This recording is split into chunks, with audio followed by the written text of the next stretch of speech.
ఆ రోజు నేను కమలమ్మ గారితో సినిమాకు వెళ్ళలేదు. ఒంట్లో బావుండలేదంటూ ఎలాగో తప్పించుకున్నాను. బలవంతం పెట్టి ఇందును వెంటబెట్టుకెళ్ళిందావిడ. మిగిలాను ఒంటరైన ఇంట్లో. కథ చివరి ఘట్టాన్ని చేరిందని అర్థమవుతూనే ఉంది. కానీ ఏ తీరులో ముగించాలి అని ఆలోచిస్తున్నాను. ఊహలో ఉన్న ఉద్రేకం అనుభవంలో ఉండదు. అనుకున్న కఠినత్వం మృత్యుదేవిలో ఉండదనిపించింది. ఇన్నాళ్లుగా శాంతి లేని మనసు, విశ్రాంతి నెరుగని శరీరం అలసిపోయి ఆదమరిచి నిద్రపోవాలని కోరుకుంటున్నాయి. ఎటువంటి జటిలమైన సమస్య కూడా కర్తవ్యం నిర్ణయించవలసిన సమయంలోనే బాధ పెడుతుంది.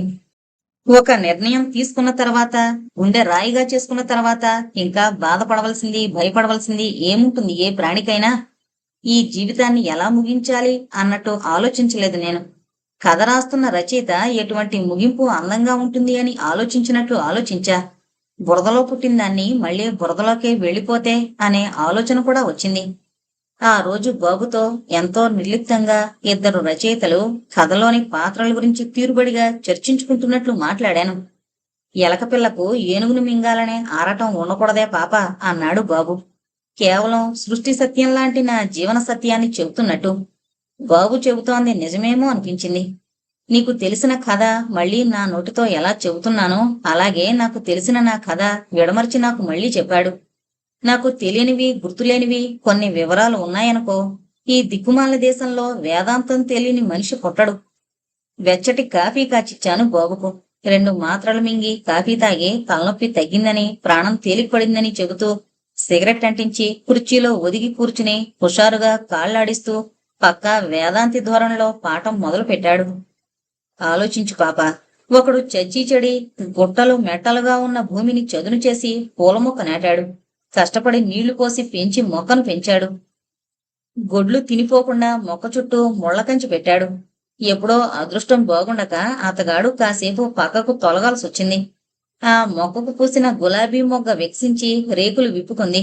చుట్టూ పరిమళం. అది చూసి దొంగో గజ దొంగో దాన్ని తుంచుకుపోయాడనుకో. అన్నాళ్ళు కష్టపడిన ఆ మనిషి ఏం కావాలి ఆలోచించు అన్నాడు బాబు.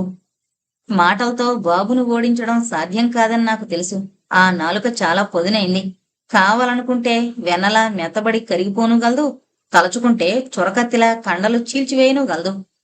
ఈ 5, 6 ఏళ్లలో మరింత సంస్కారం, మాటల్లో మెళకువ అభినయించడం అద్భుతంగా నేర్చుకున్నాడు. బాబు మాటలు వింటూ మరో లోకం నుంచి భూమండలాన్ని చూస్తున్నట్లు అతని కళ్ళలోకి చూస్తూ మౌనంగా కూర్చున్నాను. అంతవరకు నన్ను వేధించిన భయం తొలగిపోయింది. విముక్తి దగ్గర పడిందనే ఆశతో మనసు తేలికపడింది. నన్ను ఒక నిత్యంలా ఉపయోగించుకున్నావు పాప నువ్వు. పైకి ఎగబాకినట్టు అందగానే దూరంగా తన్నివేయాలనుకున్నావు. మళ్ళీ చచ్చి బ్రతికానన్నావు. అంతా వంచన, ఆత్మ వంచన. లేనిది ఉందని, ఉన్నదాన్ని లేదని భ్రమించడానికి సౌకర్యం కల్పించే అందమైన ఆత్మ వంచన. ఏ మనిషికి నాకు తెలిసినంతలో 2 జన్మలు లేవు. మనిషి పుట్టడం, చావడం ఒకేసారి జరుగుతుంది. నేను ఇది వరకటి మనిషిని కాదు, మారాను. ఇది మరొక జన్మ అనుకోవడంలో కొందరు మనుషులకు కొన్ని పరిస్థితుల్లో ఊరట కలుగుతుంది. అందుకే ఈ మాటల గారడి. మనసంటావా నిలకడలేని నీరు. ఎటు పల్లంగా ఉంటే అటు పరిగెత్తుతుంది. నువ్వే కాదు, నేనే కాదు, ఇంచుమించు బ్రతికున్న మనిషి రోజులు వెళ్లబుచ్చే తంతిదే. ఈ మాట అబద్ధం కాదు. నిన్ను పాడు చేయడం నా ఉద్దేశం కాదు, నన్ను బాగు చేసుకోవడం. అందుకే ఈ యజ్ఞం అంతా. ఈ యజ్ఞంలో నేను బలిపశువును కదూ. ఇది స్వార్థం కాదంటావా? స్వార్థం లేనిదెవరికి పాప ఈ లోకంలో? లేదనేవాడు దొంగ. నీ 5, 6 ఏళ్ల వయసులో నిన్ను ఎత్తుకు మోసాను. నువ్వు గుండెల మీద ఎక్కి తొక్కేదానివి, జుట్టు పీకేదానివి. నీకు బిస్కెట్లు, చాక్లెట్లు కొని తెచ్చేవాణ్ణి. ఒక్కొక్క ముద్దుకు ఒక్కొక్కటి పెట్టేవాణ్ణి. ఆ మమకారంలో, ఆ ఆపేక్షలో ఏముందంటావు స్వార్థం? అప్పుడు కళ్ళు తెరవని పాపం నువ్వు. ఆనాడు నీలో స్వార్థం ఉందని నేను అనలేదు బాబు. నువ్వు అనకపోవచ్చు, కానీ ఉంది పాప స్వార్థం. తొందరగా గుర్తుపట్టలేని స్వార్థం. ఏంటది? చెప్తాను. తనను ప్రేమించే మనుషులు తన చుట్టూ ఉండాలని ప్రతి మనిషికి ఉంటుంది. నా పెళ్ళాం పిల్లలు నాకు కాకుండా పోయారు. తప్పెవరిది? ఎందుకిలా జరిగింది అనే ప్రశ్నలు ఇప్పుడు అనవసరం. జరిగిందది. మనిషి ఒక చోట పోగొట్టుకున్న వస్తువును అక్కడే దొరకదని తెలిసిన తర్వాత మరొక చోట వెతుక్కుంటాడు అవసరమైతే. నాకు అవసరమైంది ఎదుటి మనిషిని ప్రేమించడం కూడా. మనం బ్రతకడం కోసమే, కేవలం ఎదుటి మనిషి కోసమే అయితే ఏమో ఏం జరుగుతుందో ఈ ప్రపంచం నాకు తెలియదు. అంతటి మహాయోగులు మన మధ్య, మనుషుల మధ్య మసులుతున్నారంటే నాకు నమ్మకం కలగదు మరి. అలాగే చేశాను నిన్ను. మైనపు ముద్దలాంటి దాన్ని మరిచాను. నీ మాట మారింది, వేషం మారింది. మార్చావు బాబు, కాదన్నలే, తీర్చిదిద్దావు నన్ను. కళ్ళు తెరిపించావు, ప్రపంచాన్ని చూపెట్టావు. మనుషులంటే ఏంటో, బ్రతుకంటే ఏంటో, జీవితంలో ఏ విలువల బరువెంతో అర్థమైంది. అంతకుముందు నేను ఎన్నడూ ఎరుగని ఆశలు, ఆలోచనలు నా చుట్టూ అల్లుకున్నాయి. ఎన్నడూ ఎరుగని విధంగా నా బ్రతుకు గురించి నేను ఆలోచించడం మొదలుపెట్టాను. నా దోవేది అని వెతుక్కున్నాను, దొరికింది.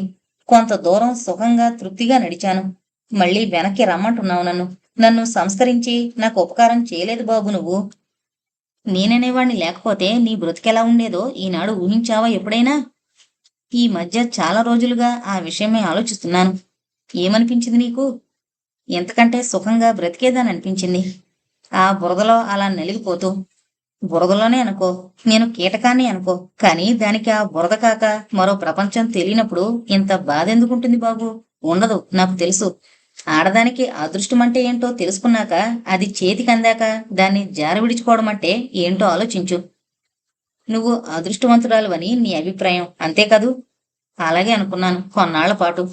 అందుకే నీలాంటి వాళ్ళు మరీ చిత్తుగా ఓడిపోతారు. గంపెడు బరువులు కడుపులో దాచుకుని అన్ని అదృష్టాలు అనుభవిస్తున్నట్లు నటించడం మరీ నరకం.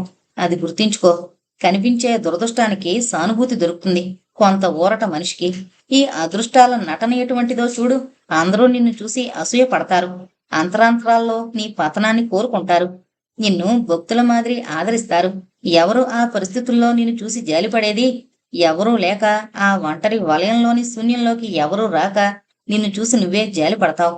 చాలా గొప్పవాళ్లు మరీ రోదిస్తారు. ఈ ఏకాంతంలో తోడు లేకుండా, రహస్యం బయటపడకుండా ఆ వలయంలోంచి బయటకొస్తూనే అలవాటు ప్రకారం చిరునవ్వుల మేలిముసుగు వేసుకుంటారు. ప్రపంచాన్ని నమ్మించాను అనే దిగ్గుమాలిన తృప్తి. అందుకే చెబుతున్నాను, మన బ్రతుకు మనం బ్రతకడంలో సుఖముంది. ఉత్తప్పుడు చూస్తే అసలు గుర్తుపట్టడానికి వీల్లేనంత మేకప్ చేసుకోవడం ఎవరికీ మంచిది కాదు. గుంబనంగా బ్రతకడంలోనే బలం గుంజుకునే ఆడదానికి కూడా మన కోర్టుపక్షి సత్యరాజు హరిశ్చంద్రుడు వేషం వేసి మాయమేయ జగంబు అని గొంతెత్తితే డివి గుర్తొస్తాడు. మన శ్రీహరి 4 దమ్ముల చుట్టపీకి సావిత్రి వేషంతో తల విరబోసుకుని ప్రాణనాథ అని రంకి పెడితే ఆడిటోరియంలో ఆడకూతుళ్లంతా కుమిలి కుమిలి ఏడ్చేవారు. నీచు మానేశావు, ఆయనకిష్టం కాదా అంటూ ఉపన్యాసం ముగించాడు తృప్తిగా బాబు. లక్షలు సంపాదించానన్నావు, నిజమేనా బాబు? ఎందుకొచ్చింది అనుమానం? ఊరికి అడుగుతున్నాను. నిజం కాకపోతే రావా నాతో? సర్లే, రావడం సంగతి ఆలోచిద్దాం, ఇంకా టైం ఉంది. సంపాదించా. ఎలా? వ్యాపారం. ఏ వ్యాపారం? నిజంగా ఒక్కసారి ఇంత డబ్బు సంపాదించడం అంటే ప్రపంచాన్ని దోచుకోవాలి. వ్యాపారం అంటే దోచుకోవడం కాదంటావా? రెండూ ఒకటే అంటావా నువ్వు? రెండూ బాపతొకటే, లాభం పాళ్లల్లో తేడా. మరో చిత్రం చూడు. ఈ దోచుకోవడం ఒక్క డబ్బు విషయంలోనే కాదు, జీవితంలో అన్ని విషయాల్లోనూ ఉంటుంది. కొన్ని దోపిడీలు బయట కనిపిస్తాయి, కొన్ని కనిపించని దోపిడీలు. జీవితమే ఒక వ్యాపారం పాప. భర్త క్షేమం భార్య కోరుతుంది, నిజమే. భర్త లక్షలు ఆర్జించాలని భార్య ఆశపడుతుంది, అది నిజమే. భర్త ఆరోగ్యంగా, దృఢంగా 10 కాలాల పాటు బ్రతకాలని భార్య అనే స్త్రీ కోరుకుంటుంది, కాదన్ను. కానీ ఏంటి అందులో ఆంతర్యం? భర్త సుఖంగా ఉంటేనే ఆ సుఖాన్ని పంచుకునే అవకాశం భార్యకుంటుంది. బాబు, కొత్కరం కూడా అందంగా మాట్లాడగలవు నువ్వు. ప్రపంచంలోని ప్రేమలన్నీ కపట నాటకాలే అయితే, స్వార్థ ప్రేరణలే అయితే ఇలా నిలుస్తుందంటావా ప్రపంచం? వికలాంగుడై భయంకరమైన అంటువ్యాధితో మూలుగుతున్న బిడ్డను గుండెలకు హత్తుకుని కన్నీటితో ఆయువు పొయ్యాలని ప్రయత్నించే తల్లి ఎక్కడా నీకు కనిపించలేదా బాబు? ఆ మాతృ ప్రేమలో కూడా మాలిన్యం ఉంటే ఈ భూగోళం పగిలి రాలిపోదంటావా? అటువంటి అవధులు లేని ప్రేమ మరొక విధంగా మాత్రం మనిషికి ఎందుకు సాధ్యం కాదు చెప్పు?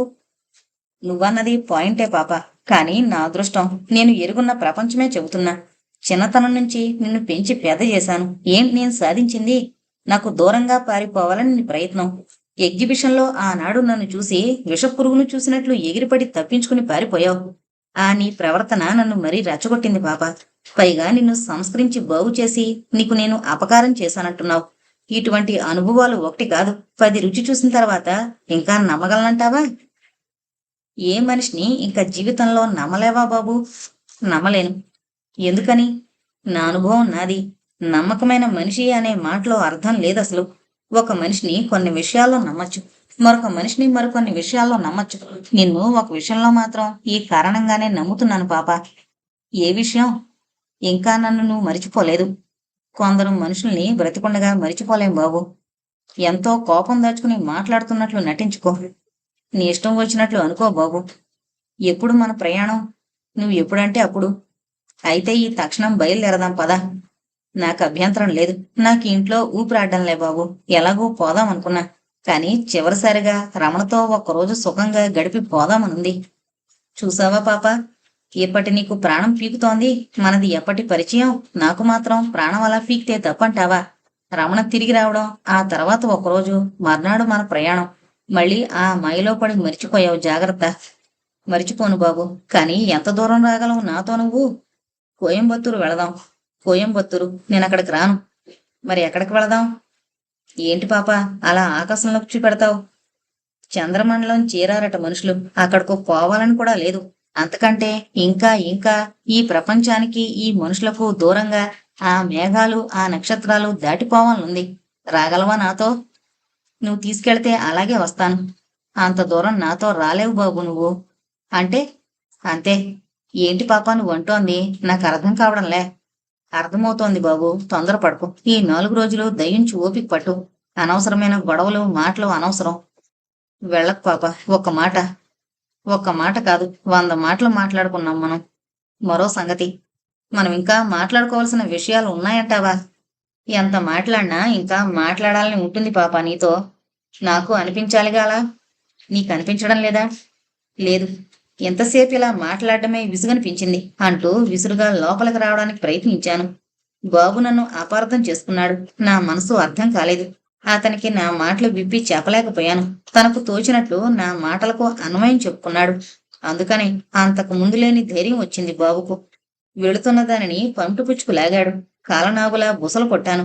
కాని కూరలు లేవని, విషం హరించిందని బాబుకు తెలుసు. నా బుసలు చూసి నవ్వాడు బాబు. రబ్బరు బొమ్మను అతనికి నేను విదిలించుకున్న పమిటను. పమిట సగం చినిగింది. బాబు పట్టు విడవలేదు. చూడు దురదృష్టం. సరిగ్గా ఆ సమయంలో ఇందు చెంగు చెంగున కూని రాగం తీస్తూ లోపలికొచ్చి ఆ దృశ్యం చూసి ఒక్కసారిగా నివ్వెరపోయి, ఆగిపోయి, త్రుళ్ళిపడి లోపలికి వెళ్ళిపోయింది. బాబు వదిలిపెట్టాడు. అలా కొరకొరా చూడకు పాప. కొంప మునిగింది లేదులే. ఎన్నడో పెళ్ళిడొచ్చిన పిల్లగదా పాపం. గజ్జెల గుర్రంలా ఎదిగి కూర్చుందా? కలలు కంటూ కొరుకుల్ని కరుచుకుని పడుకుంటున్న పొడిచిపిల్ల. తల తిరిగింది ఒక్క క్షణం.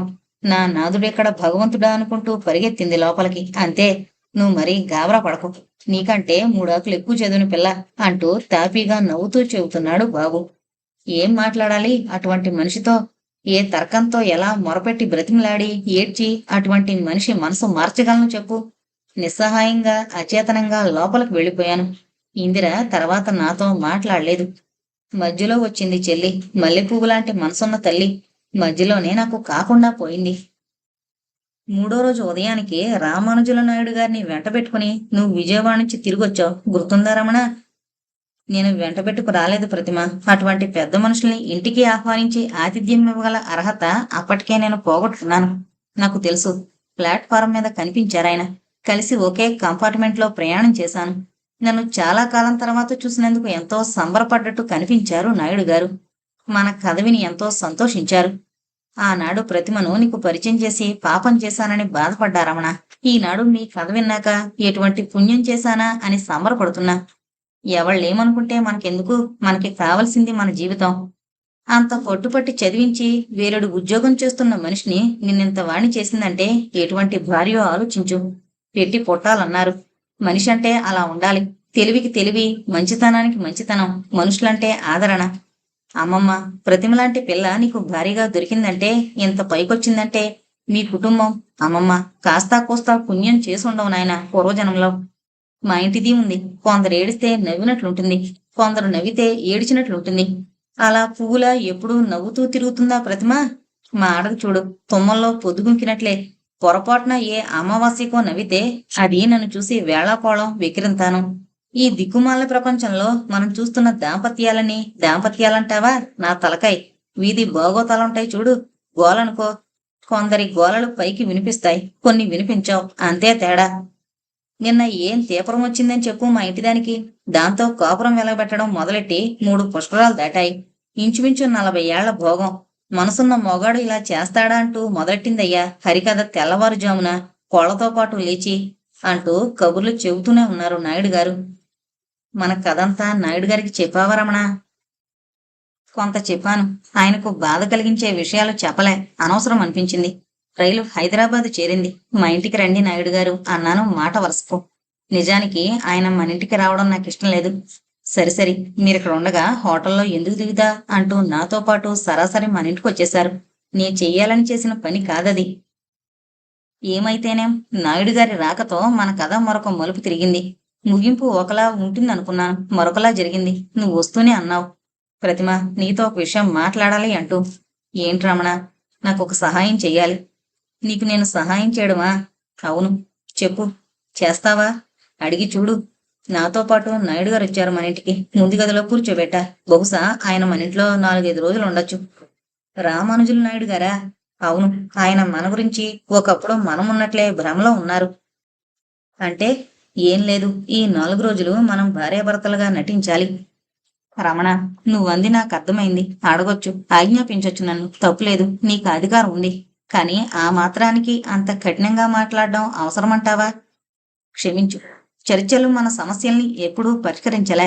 చేయగలిగితే చెయ్యి అంటూ ముందు గదిలోకి వెళ్ళిపోయావు. చివరిసారిగా నిన్ను ఏ ముచ్చట కోరాలని నేను నిరీక్షిస్తున్నానో అదే కోరావు నువ్వు. కారణాలు వేరైనా ఇద్దరం కోరుకున్నాం. అందుకనే ఆ చివరి సన్నివేశం అంత ముచ్చటగా నడిచింది. కష్టసుఖాలు అనుభవించడం కంటే అనుభవిస్తున్నట్లు నటించడం తేలిక. ప్రేమించడం కంటే ప్రేమిస్తున్నట్లు నటించడం తేలిక. నాటకం అంటే నటించడం కాదు, పాత్రగా జీవించడం అనేవారు నాయుడు గారు. మన విషయం అప్పుడు తలకిందులైంది. జీవించడం మానేసి నటించడం మొదలు పెట్టాం. పాత్రలను మనిద్దరం కూడా ఘనంగానే పోషించాం. రసజ్ఞుడైన నాయుడు గారు మన ప్రేక్షకుడు. కథలు చదివి నాటకాలు చూసి ఆ పాత్రల కష్టసుఖాలు పంచుకుని ఏడ్చే నవ్వే ఈ వెర్రి ప్రపంచానికి ప్రతినిధి. కాని మా సత్యరాజు వేషం కట్టి ఏడుస్తుంటే నేను ఏడ్చా. భ్రమకు నిజానికి మధ్య గల దూరం మనం అనుకున్నంత లేదేమో. ఆ 4 రోజులు 4 నిమిషాలుగా 4 క్షణాలుగా గడిచాయి. పగిలిన పచ్చికొండకు అతుకులు పెట్టి పాయసం వండినట్లయింది. వాడి రాలిన పిచ్చి పువ్వుకు అత్తరు రాసినట్లయింది. చచ్చి బ్రతికిన నెమలిలా నాట్యం చేశాను రమణ. రంగు పొంగుల పురివిప్పి వెర్రిదై ప్రాణం పోయే ముందు నాట్యం చేస్తుందట నెమలి. రమణ, అనుభవించిందాన్ని గనుక ఆ విషయం నాకు బాగా తెలుసు. పోయిన మనిషిని ప్రపంచం ద్వేషించదు. అలాగే పోతున్న మనిషి కూడా ప్రపంచాన్ని ద్వేషించడం జరగదనుకుంటా. నాకలా అనిపించింది. ప్రపంచం మీద అంతకు ముందున్న అక్కసు ఆవిరైపోయింది. అందరి మీద జాలి, చివరకు బాబు మీద కూడా. ప్రపంచాన్నంతా నిర్మలంగా నిండు హృదయంతో ఒక్కసారి కౌగిలించుకోవాలనిపించింది. చల్లటి నీళ్లు స్నానం చేస్తుంటే ఎంతో హాయి అనిపించింది. ఆ చల్లటి షవర్ మీద పడుతుంటే పన్నీరై అలా అరగంట జలకాలాడాను. మనసు చల్లబడింది, శరీరం చల్లబడింది, హృదయం తేలికైంది. పాట పాడాలనిపించింది, నాట్యం చెయ్యాలనిపించింది. ఏ సినిమాలోదో గుర్తులేదు, ఎవరు రాశారో అంతకంటే గుర్తులేదు. ఇలా ఉండిపోని నీ దశనే, ఇలా రాలిపోని నీ చెంతనే, ఇంచుమించు ఇటువంటి భావం. ఆ పాట నన్ను చంపుకు తినేది. మనం సుఖంగా కాపురం చేసుకుంటున్న రోజుల్లో స్నానం చేస్తున్నా, వంట చేస్తున్నా, నీకు పాపిడి తీసి తలదూవుతున్నా, నీ బోట్లకు పాలిష్ చేస్తున్నా ఎప్పుడూ ఆ పాట అమృతంలా కరిగి పునిరాగమై గుండెల్లో ధ్వనించేది. ఆ పాట మళ్లీ గుర్తొచ్చింది రమణ. ఫ్యాను కింద తలారబెట్టుకుంటూ అద్దం ముందు నిలబడి పౌడర్ రాసుకుంటూ తిలకం దిద్దుకుంటూ అదే పాట. ఏదో తొట్రుపాటు. కాటుక దిద్దుకుంటుంటే చెయ్యి తొణికింది. నల్లటి మరకైంది బుగ్గ మీద. ఏదో గుర్తొచ్చి సిగ్గేసింది. శ్రీ మహాలక్ష్మిలా ఉన్నావమ్మా అంటూ పొగడ్డం మొదలు పెట్టారు నాయుడు గారు. నన్ను చూడగానే ఇందిర ముఖం ముడుచుకుపోయింది. ముళ్ళుతో పుండు కెలికినట్లు అనిపించింది ఒక క్షణం. కాని చేతికందిన కాలంలో ఒక క్షణం కూడా జార విడుచుకోకూడదనే పట్టుదలతో దులుపుకు తిరగడం మొదలు పెట్టాను. రమణ, అంతకుముందు నేను మాట్లాడిన ప్రతి మాటను నువ్వు అర్థం చేసుకునేవాడివి. ఆ పరిస్థితి తారుమారైంది. నా మనసులో మెదిలిన సంగతుల విషయం అలా ఉంచు. నోరు విప్పి మాట్లాడిన మాటలు కూడా నువ్వు అర్థం చేసుకోలేకపోతున్నావు. ఆనాడు మన పెళ్లి రోజు రమణ. అంతకుముందు ఎన్నడైనా ఆ రోజు వస్తుందంటే మర్చిపోయేవాడివా రమణ? లేదు ప్రతిమ, ఎన్నడూ మరిచిపోలేదు. ఆ రోజు వస్తుందంటే ఎంత హడావిడి చేసేవాడివి రమణ. అంత పెద్ద పెట్టున ఏ పండగ చేసుకున్నాం మనం, నిజం కదూ? నిజమే ప్రతిమ. ఆ పెద్ద పండగ కోసం ఎదురు చూడడం కోసమే సంవత్సరమంతా బ్రతుకుతున్నామా అనిపించేది. కోరిన చీర ఎంత ఖరీదైనా సరే కొనుక్కు రావాల్సిందే. నేను కోరింది కాదు, నీ భార్య కట్టుకోవాలని నువ్వు ముచ్చటగా కోరుకున్న చీర. నచ్చిందా ప్రతి? ఎలా ఉంది నిజం చెప్పు అంటూ 1కి 10 సార్లు 100 సార్లు అడిగేవాడివి. అడిగినప్పుడల్లా నచ్చిందని నా చేత చెప్పించేవాడివి. నేను నచ్చిందని చెప్పినప్పుడల్లా నువ్వు నాకు నచ్చావు ప్రతి అంటూ చిన్నపిల్లలు ఆడుకుంటున్నట్లు కేరింతలు చిరుకోపాలు నటిస్తూ కాసేపు, చిరునవ్వులు చిందిస్తూ కాసేపు, చలోక్తులు చెక్కిలిగింతలు, సిగ్గుల దొంతరలు, వేడిచూపులు, వేడి మాటలు రమణ. ఆ సంబరాన్ని భరించలేక అలసిన గుండెలు తొందరపాటుతో నిట్టూర్పులై కదలడం, చిరు చెమటలతో నుదుట తిలకం రేగడం, నీ బుగ్గలపై పిదిమలపై నా కంటి కాటుక ముద్రలు. ఎంత ఘనంగా నడిచేది ఆ పెద్ద పండుగ. ఇంకా 15 రోజులుందనగా ప్రారంభమయ్యేది సంరంభం. కాని నిన్న నీకు నేను గుర్తు చేసే వరకు ఆ విషయమే గుర్తు రాలేదు నీకు. గుర్తుకు రాక కాదు ప్రతిమ.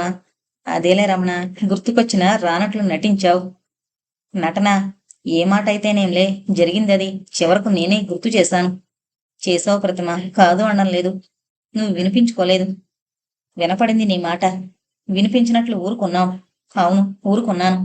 మాట్లాడలేదు. ఏం మాట్లాడను? అదే చెబుతున్నా రమణ, ఏం మాట్లాడాలో అర్థం కాలేదు నీకు. తారుమారైపోయిందంటావా లేదా పరిస్థితి? మనసు ఉరకలు వెయ్యాలి గాని ఏం మాట్లాడాలి అని మనిషి ఆలోచిస్తాడా? మనసే మాట్లాడదు. దానంతా అది కరిగి పెదముల మీద నుంచి జారదు అమృత బిందువుల మాదిరి. పల్లం కనిపించిన నీరు ఎలా కిందకు జారాలి అని ఆలోచిస్తుందా? నిలకడలేని నీరు కాదంటావా మనసు? అడ్డుకట్ట ఎదురైన పరిస్థితి రమణ అది. నీ గొంతు నులివింది, నా ప్రాణం గిలగిల్లాడింది. నీ మౌనాన్ని భరించలేకపోయాను. మిగిలిన ఈ రవ్వంత అమృతాన్ని పారబోసుకోవడం అన్యాయం అనిపించింది. అందుకే నిన్నటి చివరి పెద్ద పండగను పోగొట్టుకోవడం ఇష్టం లేకపోయింది. మరో జన్మ ఉందో లేదో నాకు తెలీదు. ఉండని లేదని చెప్పేవాళ్ల మీద అది నిజమనుకునేటంత నమ్మకం ఏర్పడలేదు. నాకు తెలీదు. తెలిసిందల్లా ఒక విషయం, ఈ నాటకంలో ఇది చివరి సన్నివేశం. మిగిలింది ఈ ఒక్క పండుగ. ఎందుకు వదులుకోవాలి? నీకిష్టం లేకపోయినా ఆ భోగాన్ని నీకు రుద్దే అధికారం నాకుందనిపించింది. చివరిది కనుక. తీర్పు చెప్పండి బాబాయ్ గారు, మీరే చెప్పండి. ఇది న్యాయంగా ఉందో లేదో అన్నాను నవ్వుతూనే. నాయుడు గారు సన్నసన్నగా మందలిస్తూ, నీ పద్ధతి ఏమాత్రం నచ్చలేదే రమణ అన్నారు. ఏ సంగతండి అన్నావు నువ్వు విషయం అర్థం కాక. చెప్పు తల్లి, అన్ని విషయాలు అరటిపండు ఒలిచినట్లు ఒలిచి చేతిలో పెడితేనే గాని కొంతమంది మనుషులకు అర్థం కావు. కట్టుకున్న పెళ్ళానివి గనుక మా ఇంటావిడైతే రవ్వంత హెచ్చు తగ్గు వస్తే జాడించి పారేస్తుంది. మరి మొండి మనుషుల దగ్గర మొహమాటాలు పనిచేయవు. చెప్పు, చెప్పవలసింది కొండ బద్దలుగొట్టి చెప్పు. చెప్పడానికేముంది బాబాయ్ గారు, ఆయన్ని మీరంతా ఇంద్రుడు చంద్రుడని పొగిడేస్తున్నారు. అమ్మమ్మ అలా పొగడకపోతే నువ్వే పోట్లాడుకొస్తావు నా మీదకు, మీ ఆయన్ని వెనకేసుకుని. మొగుడు పెళ్ళాలు ఎంత కీచులాడుకుంటున్నా అటుగాని ఇటుగాని మాట్లాడడం బ్రహ్మహత్య చేసినంత మహాపాపం అన్నాడు మా పరబ్రహ్మం. అది కాదు బాబాయ్ గారు, మొగుడన్న తర్వాత పెళ్ళామనే మనిషిని ఎలా చూడాలంటారు? ఇవాళ పెళ్లి రోజనే విషయం మనసున్న మనిషి అయితే అలా మరిచిపోవడం జరుగుతుందా? ఏమయ్యా రమణ, అసలు మరిచిపోయావా ఏంటి? గుర్తుందండి. మరి? కాదండి, ఇంత పెద్ద పండగ కదా, చంద్రహారాలు చేయించకపోతే మానే. కనీసం ఒక చీరన్నా కొనిపెట్టాలంటారా వద్దా చెప్పండి. అమ్మమ్మ ఎంత మాట, కావద్దు, కొని తీరాలి. చూడబ్బాయి రమణ, ఈ రహస్యం తెలుసుకో. ఏమన్నాడు మహానుభావుడు? ఇల్లాలి కంట్లో కన్నీరొలిపితే ఇట్టే లేచి వెళ్ళిపోతుందట ఆ శ్రీ మహాలక్ష్మి. ఈ మధ్య ఓ అఘాయిత్యం చూశాను నేను. మీలాంటి వాళ్ళని చూసి చిట్టా ఆవరణాలు తిరగేసి కనిపెట్టా. మా పెళ్లి రోజు ఎప్పుడో. మా పేరిందేవుతో నే కోపరం చేసిన 40 ఏళ్లలో ఎన్నడూ అటువంటి పండగ చేసుకోలే. 46 పెట్టి అదేది పులిచారాల ప్రింటింగ్ చీర కొన్నా. సాధ్యమైనంత పెద్ద పెట్టును నవ్వుతూ మడిగట్టుకుని వంటొండుతున్న మా ఇంటావిడ మీద ధీమాగా గిరాటెట్టా. ఆ పొట్లం కేవలం పబ్లిక్ రిలేషన్స్ కోసం సనగడం తగ్గుతుందని. మరో ఇంట్రెస్ట్ అనుకోబోకు. కొంపదీసి ఈ వృద్ధాప్యంలో మన పెళ్లి రోజే ఇవాళ ఆ చీర మనసుపడి కొనుక్కొచ్చా. నువ్వు లక్ష్మీదేవిలా అది కట్టుకుని రూపాయి కాసంత బొట్టు పెట్టుకుని నటింట్లో తిరుగుతుంటే చూడాలనుందే చిట్టి అన్నా. అంతే. ఏమన్నారండి పిన్నిగారు? ఒక మాట శ్రీరామచంద్ర ప్రభు. రమణ వింటున్నావా? అదయ్యా నే చేసిన అపరాధం. నచ్చలేదండి చీర పిన్నిగారికి? నచ్చడం సంగతి అలా ఉంచు ప్రతిమమ్మ తల్లి. కొరకరా చూస్తూ చీర మడతలు విప్పింది. చిటపట్లాడుతూ లొంగు చుట్టింది. రంకెలు పెడుతూ ముఖాన విసిరి కొట్టింది. ఇన్నేళ్ళొచ్చాయి, సిగ్గు శరం ఉండక్కర్లే అంది. కాసేపు తెల్లబోయా. తర్వాత నల్లబడింది నా ముఖం. 46 వదిలింది. నా బ్రతికెలా అయిందనిపించింది. డబ్బుకు డబ్బు వదిలింది. శనికి శని పట్టింది.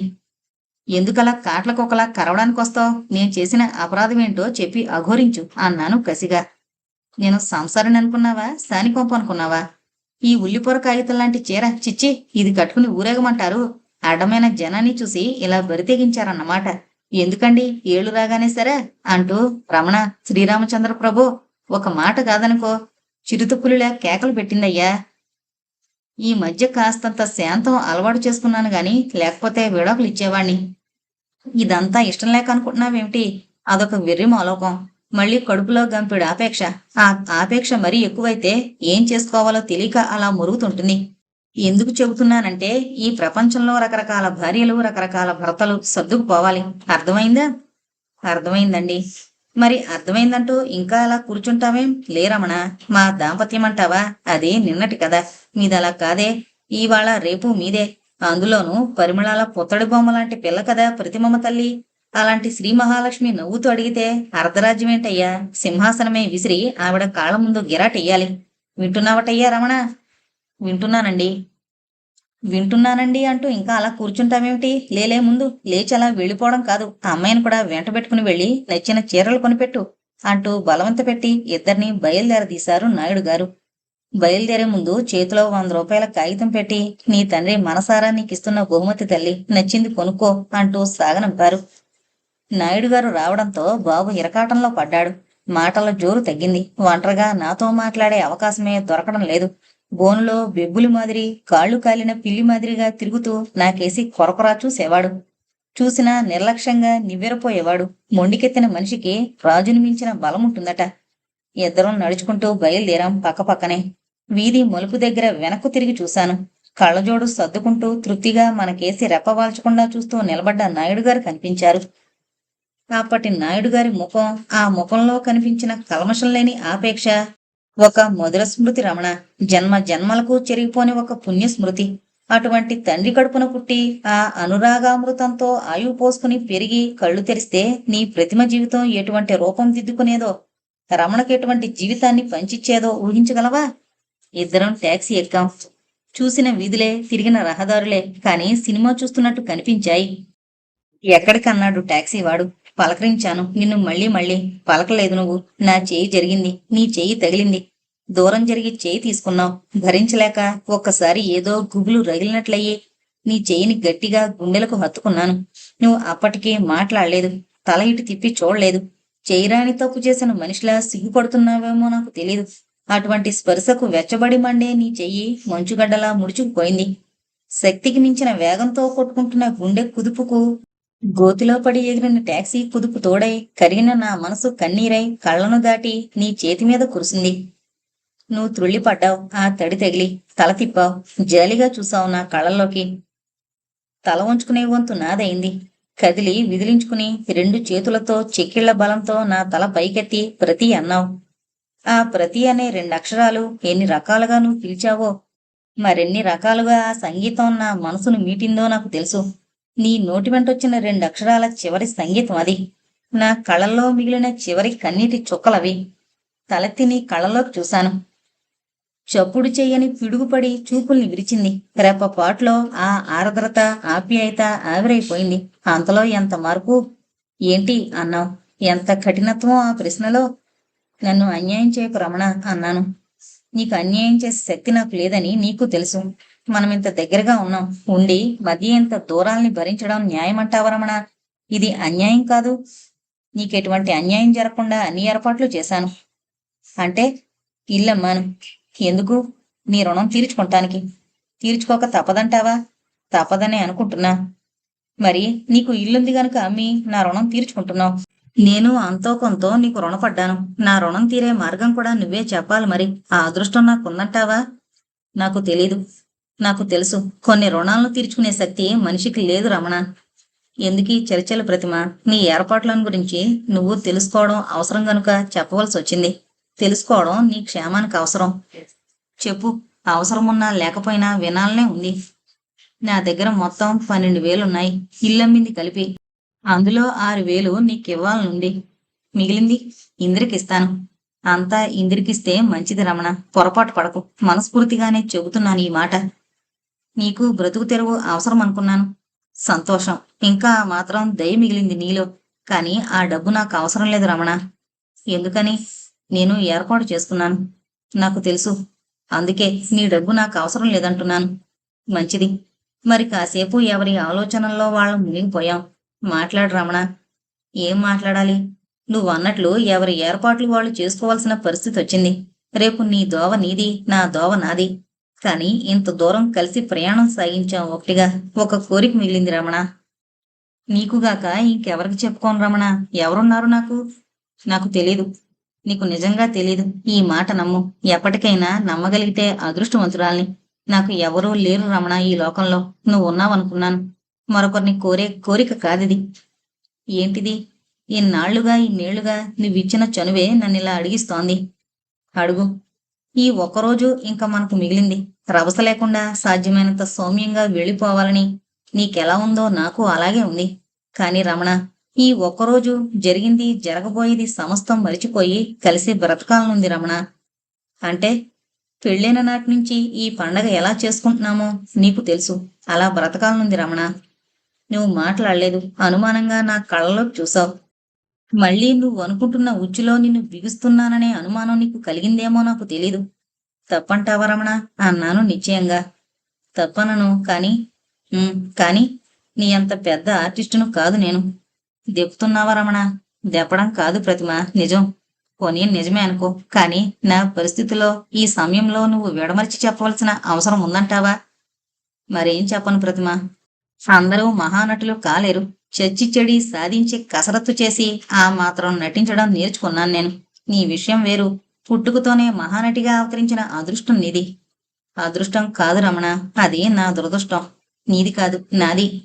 పోన్లే, ఇప్పుడు ఈ విషయంలో మనకు తగులెందుకు? అలాగే అనుకో. నటన అనుకుందాం. నేను నటిస్తున్నాను.